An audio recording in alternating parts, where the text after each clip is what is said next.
ಕೆನಡಾದಲ್ಲಿ already tickets sold out ಆಗೋಗಿದೆ ಅಂತ ಅರ್ಜುನ್ ಜನ್ಯ ಅವರು ಅಂತಾನೆ ಪಕ್ಕಾ ಪ್ಲಾನ್ ಮಾಡ್ಕೊಂಡೆ ಎಲ್ಲದನ್ನು ಕೂಡ ಮಾಡಿರ್ತಾರೆ. ಕ್ಲೈಮ್ಯಾಕ್ಸ್ ಇನ್ನು ತುಂಬಾ ಚೆನ್ನಾಗಿದೆ, ತುಂಬಾ ಸಖತ್ತಾಗಿ ಮೂಡ್ ಬಂದಿದೆ. ಆತ್ಮೀಯ ಕನ್ನಡ ಪಿಕ್ಚರ್ ವೀಕ್ಷಕರಿಗೆ ನಮಸ್ಕಾರ, ನಾನು ಪಲ್ಲವಿ ರಾಜ್. 45 ಸಿನಿಮಾ ಇನ್ನೇನು ಡಿಸೆಂಬರ್ ಮುಗಿಯೋದಕ್ಕೆ ಕೆಲವು ದಿನಗಳು ಅಷ್ಟೇ ಬಾಕಿ ಇರುವಂಥದ್ದು. ಡಿಸೆಂಬರ್ 25ನೇ ತಾರೀಕು ಸಿನಿಮಾ ರಿಲೀಸ್ ಆಗ್ತಾ ಇದೆ. ಸೊ ಈಗಾಗಲೇ ಟಿಕೆಟ್ ಆಲ್ರೆಡಿ ಸೋಲ್ಡ್ ಔಟ್ ಆಗಿದೆಯಂತೆ. ಹೌದು, ಅದು ನಮ್ಮ ಕರ್ನಾಟಕದಲ್ಲ, ಬದಲಾಗಿ ಕೆನಡಾದಲ್ಲಿ ಸಿನಿಮಾ 23ನೇ ತಾರೀಕು ಅಂದರೆ ಡಿಸೆಂಬರ್ 23ನೇ ತಾರೀಕು ರಿಲೀಸ್ ಆಗ್ತಿದೆ. ಈಗಾಗಲೇ ಬುಕ್ಕಿಂಗ್ ಡೇಟ್ ಅನೌನ್ಸ್ ಆಗ್ತಾ ಇದ್ದಂಗೆ ಬಿಡ್ತಾ ಇದ್ದಂಗೆ ಆಲ್ರೆಡಿ ಸೋಲ್ಡ್ ಔಟ್ ಆಗಿದೆಯಂತೆ ಟಿಕೆಟು. ಆ ರೀತಿಯಾಗಿ ನಮ್ಮ ಕನ್ನಡದ ಸಿನಿಮಾವನ್ನ ಬೇರೆ ದೇಶಗಳು ಸೆಲೆಬ್ರೇಟ್ ಮಾಡ್ತಾ ಇದೆ ಅಂತಾನೆ ಹೇಳ್ಬೋದು. ಅದರಲ್ಲೂ ಕೂಡ ನಮ್ಮ ಕರ್ನಾಟಕದಲ್ಲಿ 25ನೇ ತಾರೀಕು ರಿಲೀಸ್ ಆಗ್ತಾ ಇರೋದು. ಎಲ್ಲರೂ ಕೂಡ ಒಂದು ನಿರೀಕ್ಷೆ ಇಟ್ಕೊಂಡಿದ್ದಾರೆ ಸಿನಿಮಾದ ಮೇಲೆ. ಯಾಕೆಂದ್ರೆ ಇದು first of all multi starrer cinema ಆಗಿದೆ. ಸಿನಿಮಾದಲ್ಲಿ ಉಪೇಂದ್ರ ಅವರು ಇದ್ದಾರೆ, ರಾಜ್ ಬಿ ಶೆಟ್ಟಿ ಅವರು ಇದ್ದಾರೆ, ಅರ್ಜುನ್ ಜನ್ಯ ಅವರ ಡೈರೆಕ್ಷನ್, ಹಾಗೆ ಶಿವಣ್ಣ ಇದ್ದಾರೆ. ಸೊ ಹೀಗಾಗಿ ಎಲ್ಲರೂ ಕೂಡ ವೆಯ್ಟ್ ಮಾಡ್ತಾ ಇದ್ದಾರೆ. ಇಡೀ ಒಂದು ಚಂದನವನದ ಕಣ್ಣು ಸಿನಿಮಾ ಮೇಲಿದೆ ಅಂತಂದ್ರೆ ತಪ್ಪಾಗ್ಲಿಕ್ಕೆ ಸಾಧ್ಯ ಇಲ್ಲ. ಸೊ ಈ ಕಾರಣದಿಂದಲೂ ಕೂಡ ಸಿನಿಮಾಗೆ ಸಿಕ್ಕಾಪಟ್ಟೆ ಹೈಪ್ ಕ್ರಿಯೇಟ್ ಆಗಿತ್ತು. ಅದರಲ್ಲೂ ಕೂಡ ಅರ್ಜುನ್ ಜನ್ಯ ಅವರು ಅಂತಾನೆ ಪಕ್ಕಾ ಪ್ಲಾನ್ ಮಾಡ್ಕೊಂಡೆ ಎಲ್ಲದನ್ನು ಕೂಡ ಮಾಡಿರ್ತಾರೆ. ಸೊ ಹೀಗಾಗಿ ಸಿನಿಮಾದ ಮೇಲೆ ಸಾಕಷ್ಟು ನಿರೀಕ್ಷೆಗಳಿದೆ. ಸೊ ಅದೇ ಹೇಳ್ದಂಗೆ ಕೆನಡಾದಲ್ಲಿ ಆಲ್ರೆಡಿ ಟಿಕೆಟ್ಸ್ ಸೋಲ್ಡ್ ಔಟ್ ಆಗೋಗಿದೆ ಅಂತ ಏನೋ ಪ್ಲಾನ್ ಮಾಡ್ಕೊಂಡೆ ಜನರಿಗೆ ಒಂದು ಮನರಂಜನೆಯನ್ನ ಕೊಡಬೇಕು ಅನ್ನೋ ಕಾರಣದಿಂದಾಗಿ ಈ ಒಂದು 45 ಸಿನಿಮಾವನ್ನ ಅರ್ಜುನ್ ಜನ್ಯ ಅವರು ಸಿಕ್ಕಾಪಟ್ಟೆ ಒಂದು ಎಲ್ಲ ಪ್ಲಾನ್ ಮಾಡ್ಕೊಂಡೆ ಮಾಡಿದ್ದಾರೆ ಅಂತ ನಮಗೆ ಇಲ್ಲಿ ಗೊತ್ತಾಗ್ತಾ ಇದೆ. ಸೊ ಇನ್ನು ಇಲ್ಲಿ ಬುಕ್ ಮೈ ಶೋನಲ್ಲಿ ಇನ್ನೂ ಟಿಕೆಟ್ ಬಿಟ್ಟಿಲ್ಲ. ಸೊ ಹೀಗಾಗಿ ನಮ್ಮ ಕನ್ನಡಿಗರು ಕೂಡ ವೆಯ್ಟ್ ಮಾಡ್ತಾ ಇದ್ದಾರೆ, ನಾವು ಯಾವಾಗ ಟಿಕೆಟ್ನ ಬುಕ್ ಮಾಡ್ತೀವಿ ಅಂತ.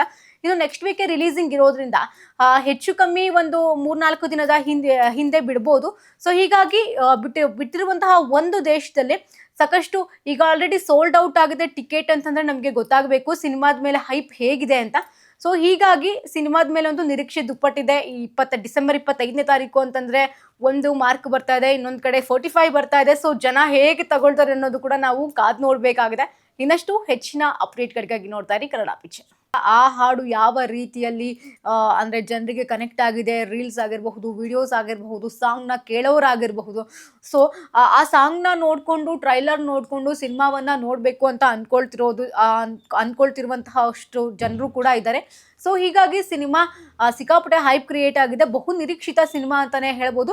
ಈ ಒಂದು ಡಿಸೆಂಬರ್ನಲ್ಲಿ ನಮಗೆ ಡೆವಿಲಿಂದ ಸ್ಟಾರ್ಟ್ ಮಾಡ್ಕೊಂಡಂತಹ ಸಂದರ್ಭದಲ್ಲಿ ಒಳ್ಳೊಳ್ಳೆಯ ಸಿನಿಮಾಗಳು ಹಾಗೆ ಅದನ್ನ ನೋಡಲಿಕ್ಕೆ ಜನರು ಕೂಡ ಬರ್ತಿರೋದನ್ನ ನಾವು ನೋಡಬಹುದು. ಸೊ ಹೀಗಾಗಿ ಸಿನಿಮಾದ ಮೇಲೆ ನಿರೀಕ್ಷೆ ಅಂತೂ ದುಪ್ಪಟ್ಟಾಗಿದೆ ಅಂತಂದ್ರೆ ತಪ್ಪಾಗ್ಲಿಕ್ಕಿಲ್ಲ. ಆ ನಂತರದಲ್ಲಿ ಟ್ರೈಲರ್ ಅಲ್ಲಿ ಕೂಡ ಉಪೇಂದ್ರ ಅವ್ರನ್ನ ಒಂದು ಶೇಡ್ ಅಲ್ಲಿ ನೋಡ್ತಾ ಇದೀವಿ. ಅಂದ್ರೆ ಈ ಹಿಂದೆ ಅವ್ರನ್ನ ನೋಡ್ದಲ್ಲೇ ಇರುವಂತಹ ರೂಪದಲ್ಲಿ ಉಪೇಂದ್ರ ಅವ್ರನ್ನ ನೋಡ್ತಿದ್ದಾರೆ. ರಾಜ್ ಬಿ ಶೆಟ್ಟಿ ಅವರ ಒಂದು ಲುಕ್ ಕೂಡ ಹಾಗೆ ಇದೆ. ಇನ್ನು ಶಿವಣ್ಣ ಅವ್ರ ಲುಕ್ ಬಗ್ಗೆ ಮಾತಾಡ್ಲೇಬೇಕು. ತುಂಬಾ ಮಜವಾಗಿದೆ ಅವ್ರ ಕ್ಯಾರೆಕ್ಟರ್ ಅಂತಾನೆ ಹೇಳ್ಬೋದು. ಯಾಕಂದ್ರೆ ಒಂದ್ ಕಡೆ ಹೆಣ್ಣಿನ ತರ ಕಾಣಿಸ್ಕೊಂತಾರೆ, ಮತ್ತೊಂದು ರೀತಿ ಬೇರೆ ರೀತಿ ಕಾಣಿಸ್ಕೊಳ್ತಾರೆ. ಸೊ ಹೀಗಾಗಿ ಅಂದ್ರೆ ಯಾವೆಲ್ಲ ಶೇಡ್ ನಲ್ಲಿ ಆ ಮೂವರು ಕೂಡ ಕಾಣಿಸ್ಕೊಂಡಿದ್ದಾರೆ ಅನ್ನೋದು ಇಲ್ಲಿ ಪ್ರಶ್ನಾರ್ಥಕವಾಗಿ ಉಳಿಯುತ್ತೆ. ಬಿಕಾಸ್ ಅರ್ಜುನ್ ಜನ್ಯ ಅವರು ಹೇಳಿರುವಂತಹ ಪ್ರಕಾರ ನೀವು ಇಷ್ಟೋ ಸಿನಿಮಾಗಳಲ್ಲಿ ಅವ್ರನ್ನ ಯಾವ ಲುಕ್ ನಲ್ಲಿ ನೀವು ನೋಡಿರಲ್ಲ, ಈ ಸಿನಿಮಾದಲ್ಲಿ ಆ ಲುಕ್ ನಲ್ಲಿ ನೀವು ನೋಡ್ತೀರಾ ಅಂತ ಅವರು ಹೇಳ್ತಿರೋದು ಕೂಡ ಇಲ್ಲಿ ಒಂದು ಸ್ಪೆಷಲ್ ಆಗಿರುತ್ತೆ. ಸೊ ತುಂಬಾ ಸರ್ಪ್ರೈಸಸ್ ಸಿನಿಮಾದಲ್ಲಿ ಇದೆ ಅಂತ ನಂಗೆ ಅನ್ಸುತ್ತೆ. ಅದರಲ್ಲೂ ಕೂಡ ಕ್ಲೈಮ್ಯಾಕ್ಸ್ ಅಂತೂ ತುಂಬಾ ಸಿಕ್ಕಾಪಟ್ಟೆ ಚೆನ್ನಾಗಿದೆ ಅಂತ ಹೇಳಿ ಎಲ್ಲ ಬಲ್ಲ ಮೂಲಗಳ ಮಾಹಿತಿಯ ಪ್ರಕಾರ ಕ್ಲೈಮ್ಯಾಕ್ಸು ಇನ್ನೂ ತುಂಬಾ ಚೆನ್ನಾಗಿದೆ, ತುಂಬಾ ಸಖತ್ತಾಗಿ ಮೂಡ್ ಬಂದಿದೆ ಅಂತ ಕೂಡ ಹೇಳ್ತಾ ಇದ್ದಾರೆ. ಸೊ ಹೀಗಾಗಿ ಏನೋ ಪ್ಲಾನ್ ಮಾಡ್ಕೊಂಡೆ ಜನರಿಗೆ ಒಂದು ಮನರಂಜನೆಯನ್ನ ಕೊಡಬೇಕು ಅನ್ನೋ ಕಾರಣದಿಂದಾಗಿ ಈ ಒಂದು 45 ಸಿನಿಮಾವನ್ನ ಅರ್ಜುನ್ ಜನ್ಯ ಅವರು ಸಿಕ್ಕಾಪಟ್ಟೆ ಒಂದು ಎಲ್ಲ ಪ್ಲಾನ್ ಮಾಡ್ಕೊಂಡೆ ಮಾಡಿದ್ದಾರೆ ಅಂತ ನಮಗೆ ಇಲ್ಲಿ ಗೊತ್ತಾಗ್ತಾ ಇದೆ. ಸೊ ಇನ್ನು ಇಲ್ಲಿ ಬುಕ್ ಮೈ ಶೋನಲ್ಲಿ ಇನ್ನೂ ಟಿಕೆಟ್ ಬಿಟ್ಟಿಲ್ಲ. ಸೊ ಹೀಗಾಗಿ ನಮ್ಮ ಕನ್ನಡಿಗರು ಕೂಡ ವೆಯ್ಟ್ ಮಾಡ್ತಾ ಇದ್ದಾರೆ, ನಾವು ಯಾವಾಗ ಟಿಕೆಟ್ನ ಬುಕ್ ಮಾಡ್ತೀವಿ ಅಂತ. ಇನ್ನು ನೆಕ್ಸ್ಟ್ ವೀಕೆ ರಿಲೀಸಿಂಗ್ ಇರೋದ್ರಿಂದ ಹೆಚ್ಚು ಕಮ್ಮಿ ಒಂದು 3-4 ದಿನದ ಹಿಂದೆ ಬಿಡ್ಬೋದು. ಸೊ ಹೀಗಾಗಿ ಬಿಟ್ಟಿರುವಂತಹ ಒಂದು ದೇಶದಲ್ಲಿ ಸಾಕಷ್ಟು ಈಗ ಆಲ್ರೆಡಿ ಸೋಲ್ಡ್ ಔಟ್ ಆಗಿದೆ ಟಿಕೆಟ್ ಅಂತಂದ್ರೆ ನಮಗೆ ಗೊತ್ತಾಗಬೇಕು ಸಿನಿಮಾದ ಮೇಲೆ ಹೈಪ್ ಹೇಗಿದೆ ಅಂತ. ಸೊ ಹೀಗಾಗಿ ಸಿನಿಮಾದ ಮೇಲೆ ಒಂದು ನಿರೀಕ್ಷೆ ದುಪ್ಪಟ್ಟಿದೆ.